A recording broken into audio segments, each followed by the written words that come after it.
Hello, everyone, and welcome to Numeril, a show specifically designed to provide you direction, inspiration, and education concerning our daily lives. I am your host, the one and only DaRil Nailer.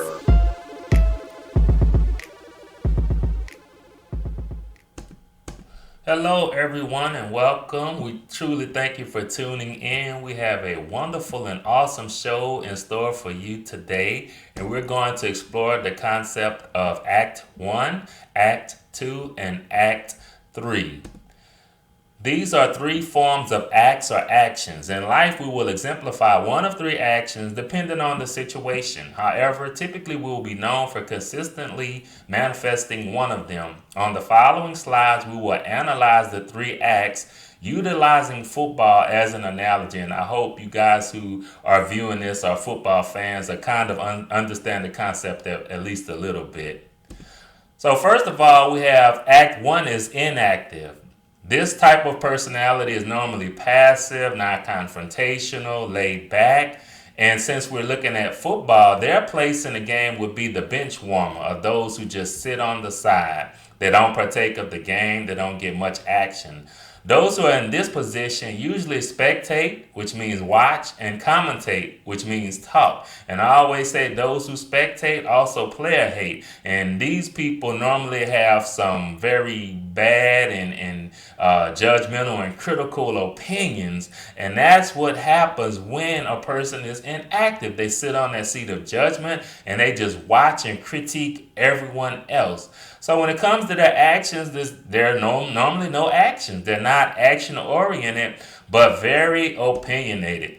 And I'm more than sure all of us know some people like this. We don't want to call out any names and put anyone on the spot, but I am sure you know people who they don't contribute. They just sit on the side. They find faults with everything. They criticize, they belittle, they downgrade everything. And we don't want to find ourselves in that position. Now, at times we need to be inactive, especially, coming from a Christian standpoint. We have to stand still and see the salvation of the Lord and wait on God to move. We're not talking about in those instances. We're talking about people who just don't want to get involved, don't want to be active, but definitely always have strong opinions about most things, okay?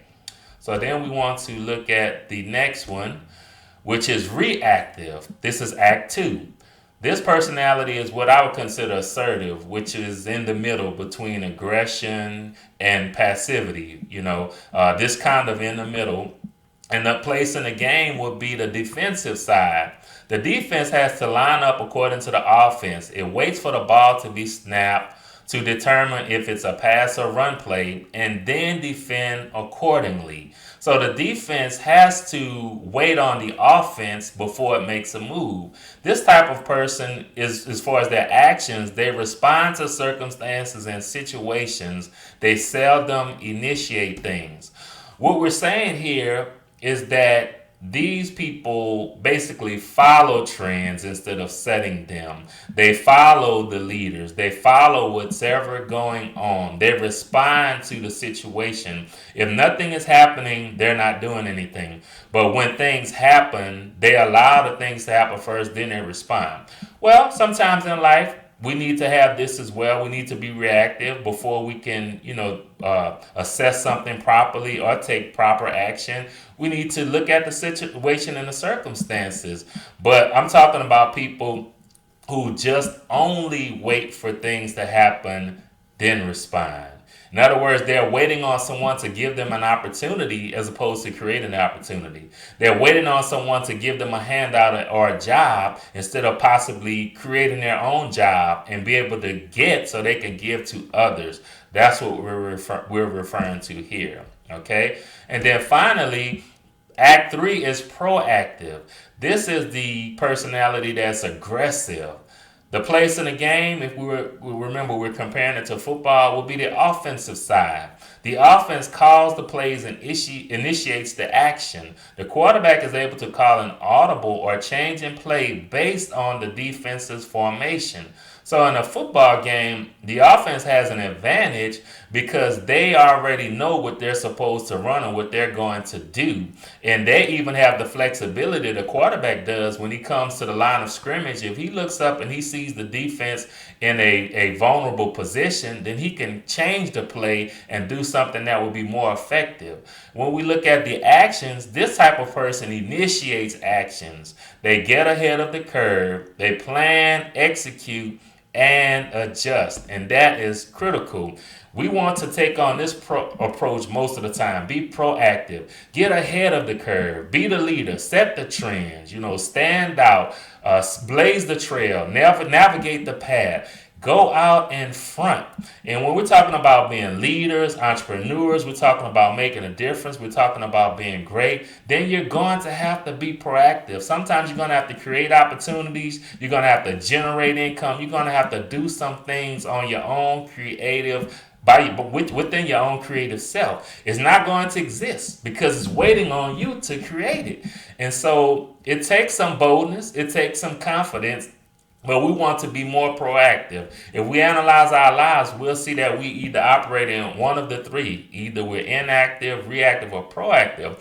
And I think about the time when I'm typically a proactive person.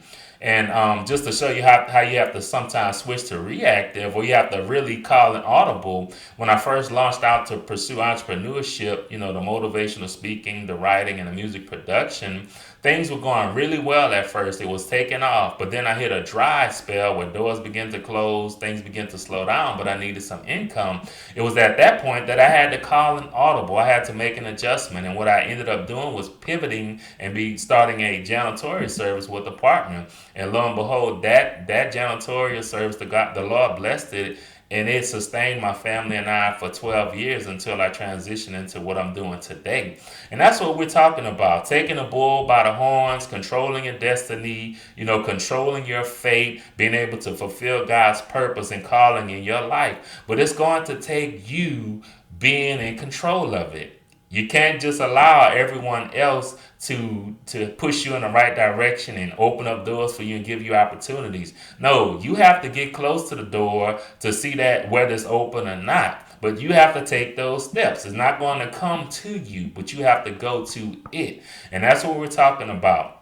Making sure that, in the different circumstances, we need to know when to be inactive, when to be reactive, but most importantly, when to be proactive.